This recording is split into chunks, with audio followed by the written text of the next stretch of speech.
Bismillahirrahmanirrahim. Assalamualaikum warahmatullahi wabarakatuh. So, hello everyone. My name is Andraresti Lazuardi, and I'm from Universitas Pendidikan Indonesia, majoring in International Program on Science Education.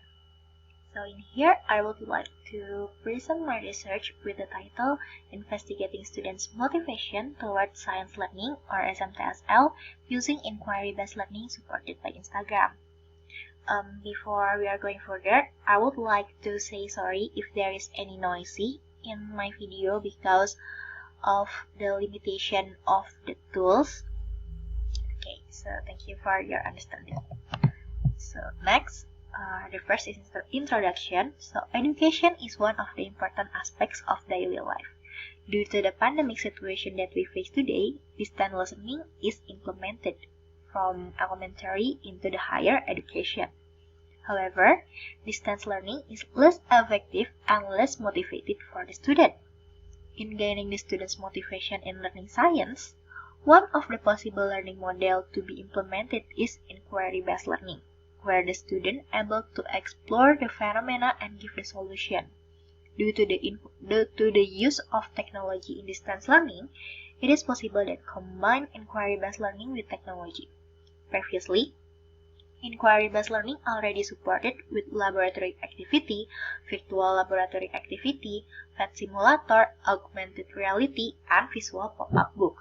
However, this is not limit the possibility to combine inquiry-based learning with social media, especially Instagram.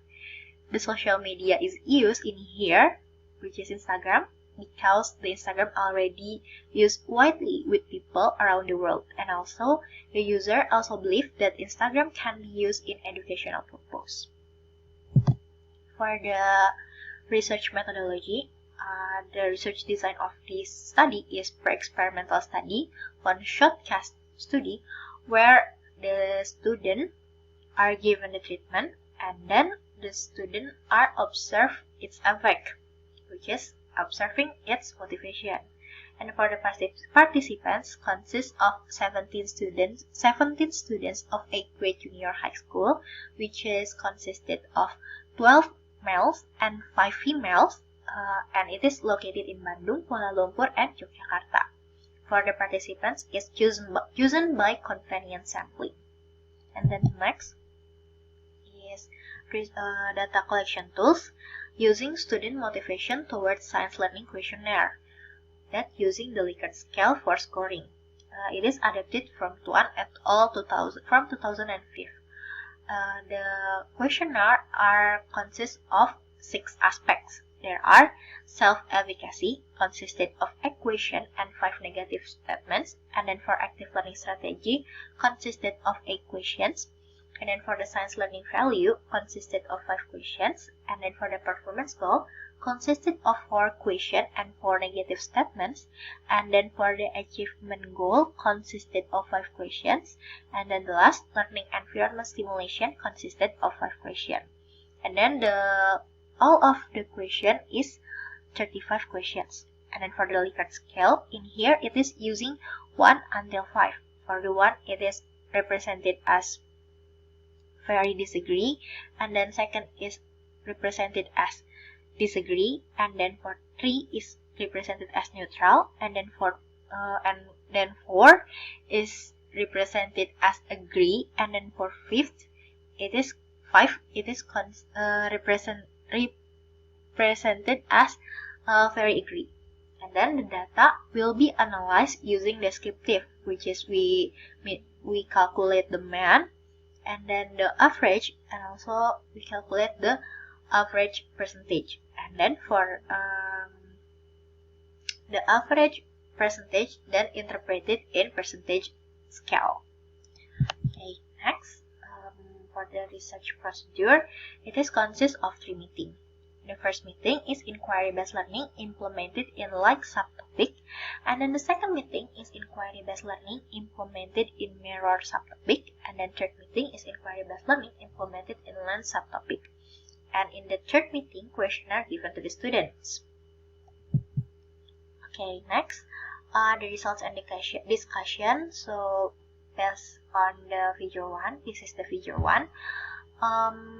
we can see that the average of the student's motivation result is 75.71%, and then the score will be interpreted as good motivation based on the percentage scale, because the good motivation is in the 61 until 80%, and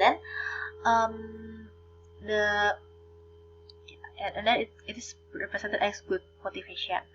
For the highest is science learning value aspect, which is because they are able to link their knowledge with the daily life phenomena, because in the science learning value it talks about the students' problem solving, the students' way of thinking, and the students' inquiry activity. So it is also linked.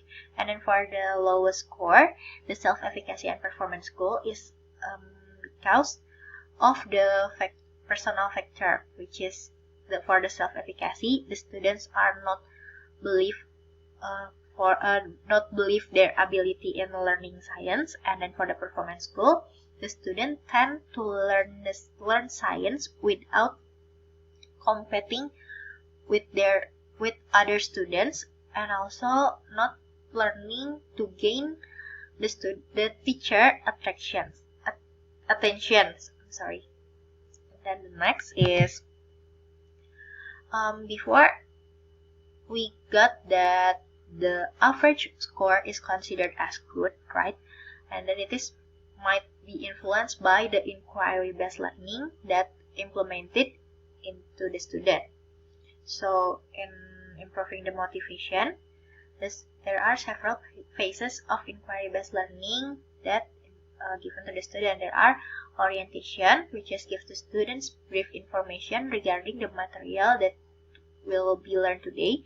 And then the second is conceptualization, like ask the students about the phenomena, general phenomena. And then the third is investigation, let the students by asking more specific, like how do you feel, how do you see, or how do you think. So the teacher engaged the student to think. And then for the discussion, the students share their ideas regarding the phenomena, like why it can be happen. So, and then for the conclusion, the researcher gives the students explanation regarding the phenomena, and in here Instagram was used to provide the conclusion and complete material, because the complete material is not provided from the start, right? So for the complete material is provided in the end in the Instagram. And then the next is the conclusion. And from the data analysis, the average student motivation percentage is 75.71. The percentage interpreted as good motivation. It means the implementation of inquiry-based learning supported by Instagram can gain the students' motivation even though the class that conducted are distance learning. However, the implementation of inquiry-based learning cannot be used as the only factor of the students' motivation. There are still possibilities of other factors that happen too. It might be from the external and it might be from the internal factor. So, maybe that's all from my presentation today. So thank you for your attention, and I'm really sorry if there are still any mistake or the incomplete explanation. So feel free to ask in the discussion box. So thank you.